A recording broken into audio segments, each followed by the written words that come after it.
Hello friends, once again most welcome. मैं हूं आपका दोस्त प्रकाश और अपन डिस्कशन कर रहे हैं UPSC prelims and RPSC RS prelims 2021 से रिलेटेड एमसीक्यू की सीरीज़। और ये एमसीक्यू का मेरा सेकंड लेसन है। ये स्टैटिक जीके कर रहे हैं अपन, करंट अफेयर की अलग सीरीज चल रही है। तो मित्रों, अगर आप चैनल पर नए हैं तो सब्सक्राइब कर लीजिए, क्योंकि मैं बहुत कुछ लेके आने वाला हूँ फ्री ऑफ कॉस्ट। मेरे नंबर आप लोग देख सकते हैं 9950496952। इस नंबर से डायरेक्ट जुड़ जाएं। और if you are a serious aspirant of RS examination, मैं डेली भेजता हूं 6 क्वेश्चंस का answer writing for RS mains. मैं डेली भेजता हूं साहब 30 MCQs for RS prelims and इसके साथ साथ एक टेस्ट सीरीज जो कि सिस्टमेटिक वे में चल रही है। हर संडे को एक संडे मेंस की टेस्ट सीरीज और दूसरे संडे को प्रीलिम्स की टेस्ट सीरीज। ये सब कुछ फ्री मिलता है मेरे इस व्हाट्सएप नंबर से। तो friends, let's start the class. पिछली क्लास में ये दूसरा ही लेसन है। मैंने 5 क्वेश्चंस डिस्कस किए थे, तो मैं आज 6वें क्वेश्चन से स्टार्ट कर रहा हूँ। 6th क्वेश्चन, बिल्कुल this is the 6th question, you can see here. बिल्कुल फ्रेंड्स, आराम से मस्ती से पढ़िए। क्वेश्चन की डिमांड क्या है, क्वेश्चन की डिमांड को पूरा करते हुए आगे बढ़ेंगे साहब। पढ़िए। देखिए, यहाँ बोला जा रहा है कि आर्टिकल 25 से 28 के बीच में जो धार्मिक स्वतंत्रता का अधिकार है, राइट टू रिलीजियस फ्रीडम, उस पर रोक किन किन बेसिस पे लगाई जा सकती है। कौन कौन से वो आधार हैं जिन पर आप उन्हें रोक सकते हैं। क्या आप पब्लिक ऑर्डर पर रोक सकते हैं, या हेल्थ पर, या फिर मॉरलिटी सदाचार पर। आंसर सोचिए फटाफट, वीडियो पॉज करें और फटाफट सोचें। कमॉन कमॉन कमॉन कमॉन, जल्दी सोचिए। तो मित्रों, सोच लिया आपने। इसका आंसर है डी फॉर दिल्ली। बिल्कुल, कमेंट बॉक्स में बताइएगा फंडामेंटल राइट हमारे संविधान के किस भाग में है। पहला क्वेश्चन, फंडामेंटल राइट किस आर्टिकल से किस आर्टिकल तक है। दूसरा क्वेश्चन, ये सही बात है फ्रेंड्स कि आपका जो धार्मिक स्वतंत्रता का अधिकार है वो इन तीनों आधारों पर रोका जा सकता है। बोले तो अगर मान लीजिए कोई पब्लिक ऑर्डर, लोक व्यवस्था भंग हो रही है, हॉस्पिटल है, वहाँ पर कई लोग आराम से आराम फरमा रहे, और आप लोगों ने अचानक जा कर के वहाँ पर लाउड स्पीकर चलाना शुरू कर दिया, या फिर फटाके छोड़ने शुरू कर दिए कि हमारी धार्मिक मान्यता है, दीपावली हम फटाके छोड़ेंगे, तो पब्लिक ऑर्डर डिस्टर्ब हो रहा, आपकी धार्मिक स्वतंत्रता गई तेल लेने, सीधी बात है। और मॉरलिटी इसका पॉइंट मैं बताता हूँ। देखो, अभी की बात है, आनंद मार्ग विवाद जो अभी चर्चा में आया था, तो कुछ धार्मिक लोग तांडव नृत्य कर रहे थे, और नृत्य साधारण नहीं था, उसमें घातक हथियार थे लोगों के पास में, और गले में मानव कपाल लटकाए हुए हैं। तो सुप्रीम कोर्ट ने यही कहा, भाई ये कोई धार्मिक स्वतंत्रता का अधिकार नहीं है, ऐसे तो कोई भी उठ करके आ जाएगा। तो ये बिल्कुल कॉन्स्टिट्यूशन के स्पिरिट के खिलाफ है, क्योंकि इससे पब्लिक ऑर्डर डिस्टर्ब हो रहा है। तो आपकी इस धार्मिक स्वतंत्रता को खत्म किया जाता है। सुप्रीम कोर्ट का ये डिसीजन था। आगे बढ़ते हैं मित्रों। और भाई, हॉरोस्कोप, कुंडली नाम सुना होगा ना, शादी वादी करते हैं तो कुंडली मिलाते हैं। तो हमारे कॉन्स्टिट्यूशन का हॉरोस्कोप क्या है, कुंडली क्या है, सोचिए फटाफट सोचिए। Come on. Fundamental rights, DPSP, preamble और the fundamental duties. Absolutely you are right, that is the preamble. जो लोग अनअकैडमी पर मुझसे पढ़ रहे हैं, पॉलिटी की क्लास होती है डेली 7 PM, रोजाना मैं पढ़ा रहा हूँ, और ये क्वेश्चन तो मैंने कितनी बार ही करा दिया उनको। अगर आप नए तो फटाफट मेरे साथ जुड़ जाएं अनअकैडमी आरपीएससी कैटेगरी में। और आरएस की तैयारी मात्र 7500 में हो रही भाई साहब, अनअकैडमी पर सिर्फ 7500 में पूरा कोर्स। तो मित्रों, इसका आंसर है आपका प्रीएम्बल। कमेंट बॉक्स में बताइएगा किसने कहा था कि प्रीएम्बल प्रस्तावना भारतीय संविधान का क्या ऐसा हॉरोस्कोप है।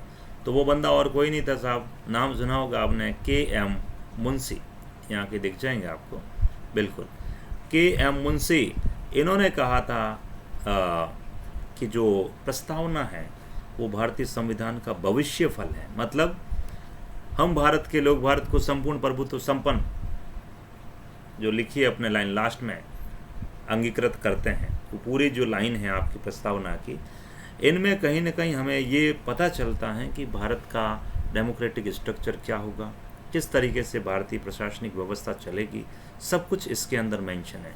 के.एम. मुंशी से मुझे याद आया, बताना रे भाई कमेंट बॉक्स में, वह व्यक्ति कौन था ड्राफ्टिंग कमेटी में, संविधान निर्मात्री सभा में, जो एकमात्र कांग्रेसी था, बता देना मुझे। हाँ, एक व्यक्ति है N.A. पालकी वाला, वो इसे प्रस्तावना को आपके क्या कहता है, प्रस्तावना को परिचय पत्र कहता है, आइडेंटिटी कार्ड कहता है। कमेंट बॉक्स में बताइएगा कि भारतीय संविधान की फिलोसॉफी किसे कहा जाता है रे भाई? भारतीय संविधान का दर्शन शास्त्र या दर्शन किसे कहा जाता है? बताइएगा दम हो तो। कम ऑन, आगे बढ़ते हैं मित्रों। This is the next question. Article 20 से रिलेटेड बात है, एक बार पढ़ लीजिए क्वेश्चन को, ढंग से पढ़ लीजिए। Article 20 of the Indian constitution grants the protection against self incrimination, however this protection does not exceed to.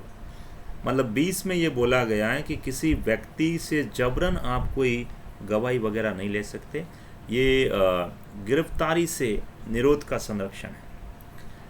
तो आपको बताना है कि उस व्यक्ति को इनमें से कौन सी बात के लिए बोला जा सकता है वो आर्टिकल 20 का उल्लंघन नहीं होगा। क्या उसको अपने खिलाफ गवाही देने के लिए, मोरल साक्ष्य देने के लिए बाध्य किया जा सकता है? पता नहीं। क्या उसे भौतिक वस्तुओं का प्रस्तुतिकरण, जैसे कोई बाल हैं, कोई ब्लड का सैंपल है, या और भी कई सारी चीज़ें, उसके लिए बोला जा सकता है? या उसे रक्त के नमूने, ब्लड सैंपल्स के लिए कहा जा सकता है? तो इनमें से किसके लिए कहा जा सकता है, ये पूछ रहा है, किसके लिए कहा जा सकता है, ध्यान रहे। तो मित्रों इसका आंसर है सी फॉर कैटी, 2 और 3 के लिए कहा जा सकता है। तो इसमें होता क्या है देखो, आर्टिकल 20 में कई सारी बातें हैं। एक तो मुझे ये बता दो, कौन कौन से आर्टिकल केवल इंडियन सिटीजन्स के लिए हैं? क्या उसमें आर्टिकल 20 है क्या इंडियन सिटीजन्स के लिए? तो आपको याद होगा 15, 16, आपका 19, 29 और 30, मेनली ये केवल भारतीय नागरिकों के लिए है। इसका मतलब आर्टिकल 20 इंडियन सिटीजन्स के साथ साथ ये फॉरेनर्स को भी प्रोटेक्ट करता है, विदेशी नागरिकों को भी। बिल्कुल, जैसे कोई कंपनी हो, लीगल एंटिटी, उसके लिए भी ये वैलिड है। इसमें मेनली 3 बातें हैं। क्या? नंबर फर्स्ट, ये भूतलक्षी नहीं होगा, मतलब कि मैं अपराध आज कर रहा हूँ और मेरे ऊपर आज से 20 साल पहले का कोई कानून लगे, ऐसा नहीं होगा। या आज मान लो कोई कानून लागू हुआ, उसका इफेक्ट पीछे वाले 20 साल के केसेस पर होगा, ऐसा भी नहीं होगा। तो इसमें मेन क्या चीज़ बताई गई है वो बता दूं कि सबसे पहली बात तो है कि किसी व्यक्ति को अपने ही खिलाफ आप गवाही देने के लिए बाध्य नहीं कर सकते, बट ये किया जा सकता है। क्या? भौतिक वस्तुएं उससे ली जा सकती हैं, अंगूठे का निशान आप ले सकते हैं, हस्ताक्षर करवा सकते हैं, रक्त का नमूना ले सकते हैं, ये सारे सब कुछ है सर। और दूसरा ये कि ये जो विस्तार किया गया है आर्टिकल 20 का, ये केवल आपराधिक क्रिमिनल केसेस में है। सिविल कार्रवाई के लिए आप ये सब कुछ नहीं ले सकते, ध्यान रहे, ये सिर्फ आपराधिक कार्रवाई के केस में है। बाकी उसके सारे राइट्स आर्टिकल 20 के अकॉर्डिंग प्रोटेक्ट रहेंगे।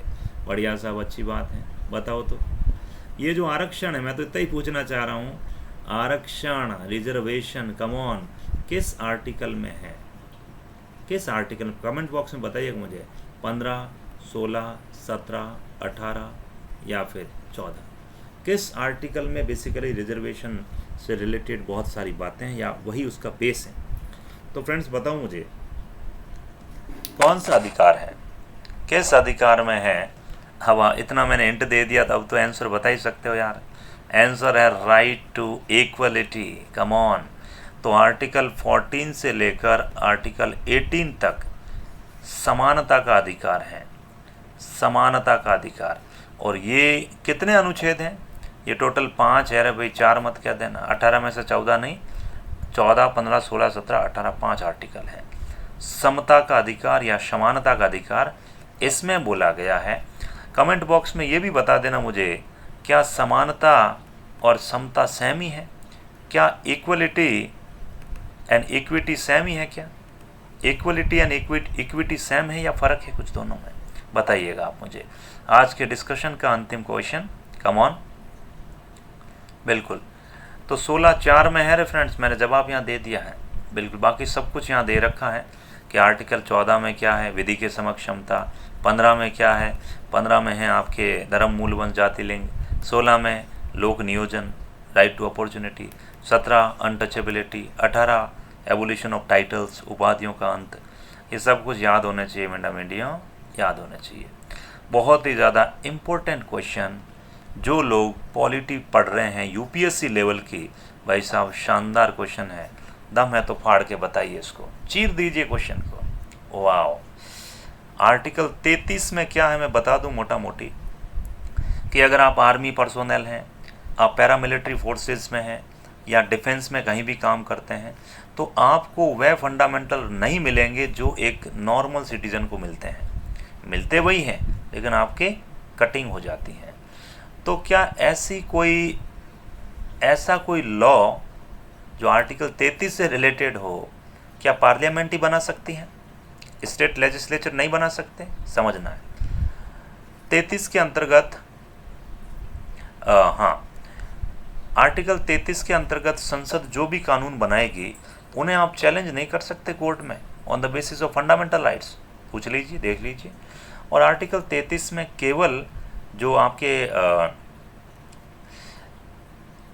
कॉम्बिटेंट employees and officers of arm forces, मतलब ये कह रहा है कि इसमें केवल युद्धक कर्मचारी और अधिकारी आते हैं। कहने का मतलब आर्टिकल 33 आर्म्ड फोर्सेस के अपर पोर्शन में ही लगता है, नीचे वाले पोर्शन में नहीं लगता है। जैसे दर्जी है, नाई है, धोबी हैं, बावर्ची हैं, उन पर ये नहीं लगता है। इसका मीनिंग है तीसरे का ये। बताओ कौन से सही है? आंसर समझ में आ चुका, ए ही सही है, तीसरा गलत है मित्रों। आर्टिकल 33 में सारे लोग साहब आते हैं, चाहे वो फर्स्ट ग्रेड हो, चाहे सेकंड ग्रेड हो, चाहे थर्ड ग्रेड हो, खुफिया एजेंसी हैं, पुलिस बल हैं, सभी। इसी आर्टिकल 33 के तहत ये 1950 का आपका सैन्य अधिनियम, ये 1950 का नौसेना अधिनियम, 1950 का वायुसेना अधिनियम, इसी तरीके से 1966 का BSF एक्ट, ये सब कुछ लाए गए साहब। इसमें सब आते हैं सारे के सारे। तो फ्रेंड्स, ये अपना आज का डिस्कशन था। अगर आप नए हैं और मुझसे नहीं जुड़े हैं तो ये मेरा नंबर है, नोट कर लो, 9950496952। डेली मिलता है फ्री कंटेंट इस नंबर पर, स्पेशली RS एग्ज़ाम और IS एग्ज़ाम। ओके मित्रों, बाबा, ठीक है, थैंक यू सो मच।